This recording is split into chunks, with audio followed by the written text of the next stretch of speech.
Welcome to this week's episode of SNT's 10 and 10, where you get the top 10 space news stories in less than 10 minutes. This week features crazy images from Hubble, the collapse of an American dream, moon gravity on New Shepard, and Pi, it's alive, it's alive.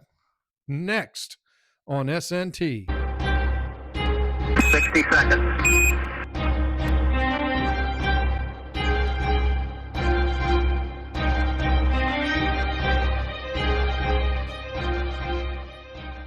At number 10, both SpaceX Starship IFT-7 and Blue Origin's New Glenn mishaps have spurred FAA investigations.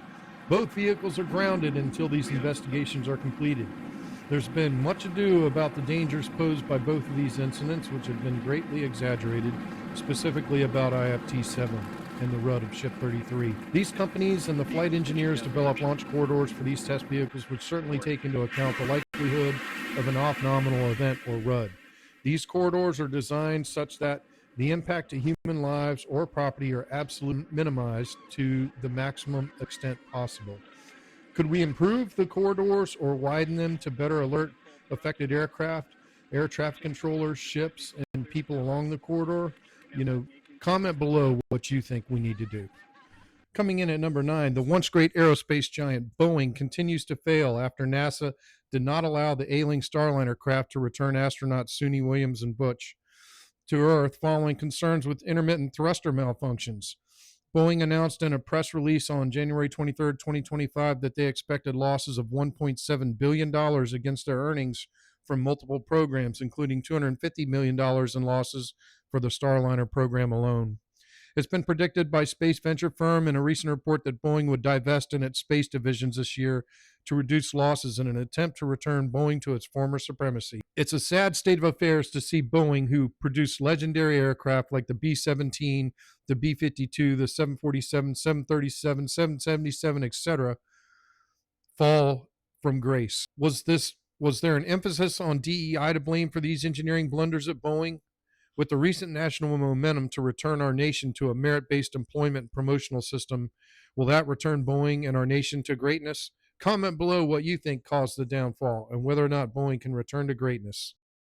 Coming in at number 8 this week, Rocket Lab is set to launch early fire detection satellite constellation for German company Aurora.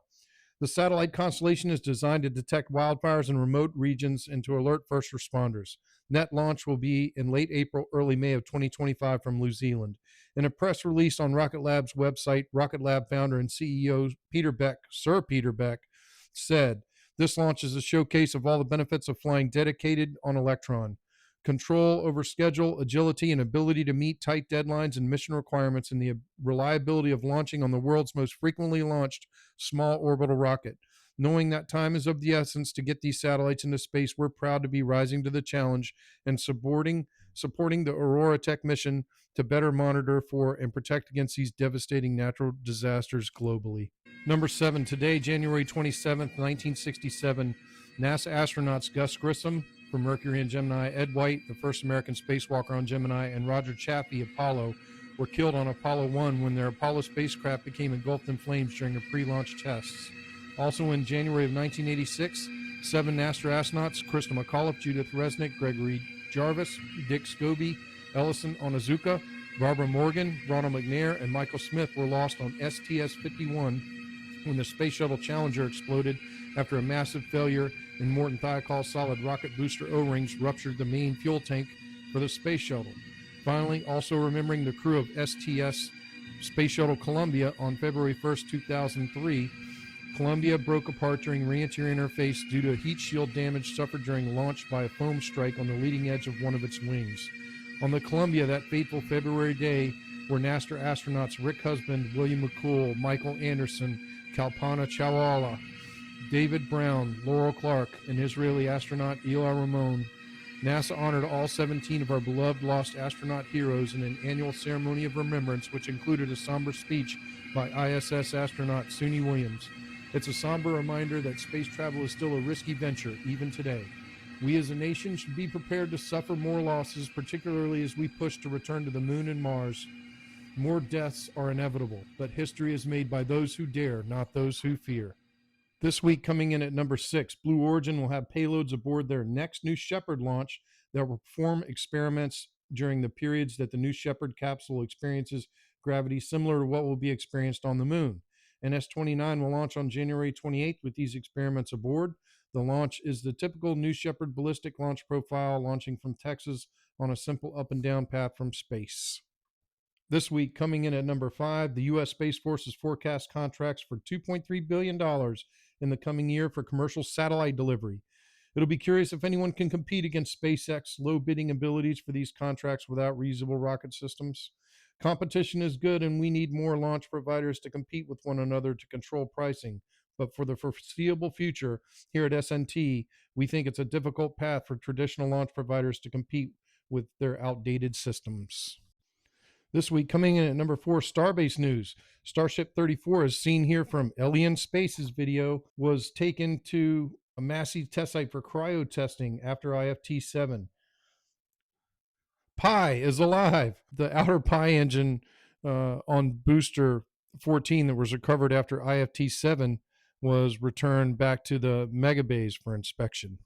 And Starbase Surfer provided this beautiful sunset image of the tower arms. These are actual arms that actually clench onto the tower, getting ready for installation at Starbase.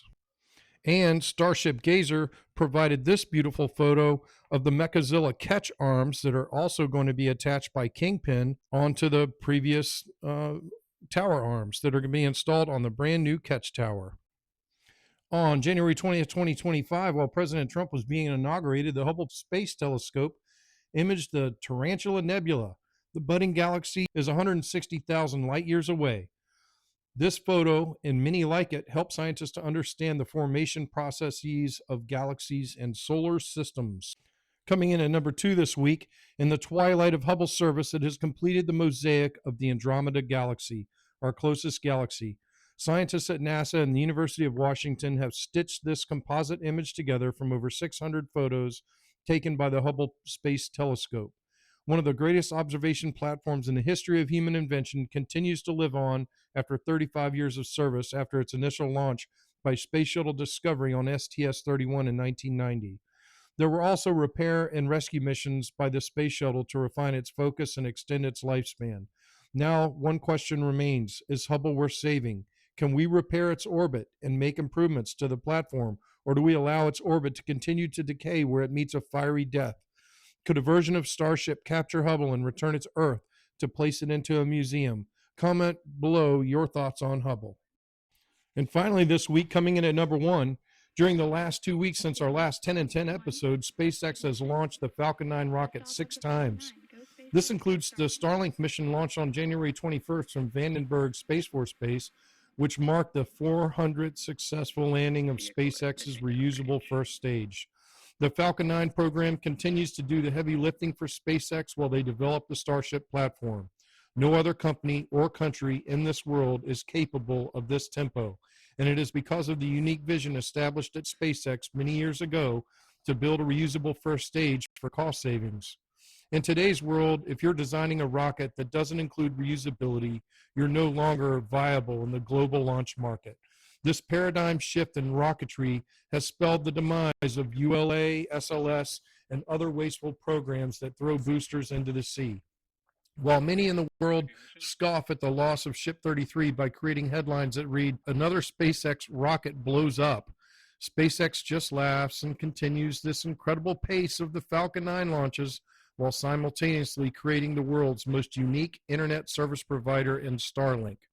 SpaceX at this point, despite the mass media headlines to the contrary, is the world leader in space payload delivery. And here you see the reentry burn of the booster coming in for its 400th landing. And shortly after the reentry burn, I edited out the rest of the reentry, but here it comes for the landing burn. And the landing burn ignites, and you see it ignites the actual grid fins make a quick maneuver because of, maneuvering towards the drone ship. And here you see the Falcon 9 booster coming down to the drone ship to land for the 400th time. This is the 400th landing of a first stage by SpaceX. Check it out. It's a thing of beauty. Stage 1 landing confirmed. As a bonus outro, I give you this photo of Earth, which is taken by Firefly Space's Blue Ghost lunar lander as it makes its way to the moon. We'll see you next week. Same bat time, same bat channel. 60 seconds. That's one small step for man,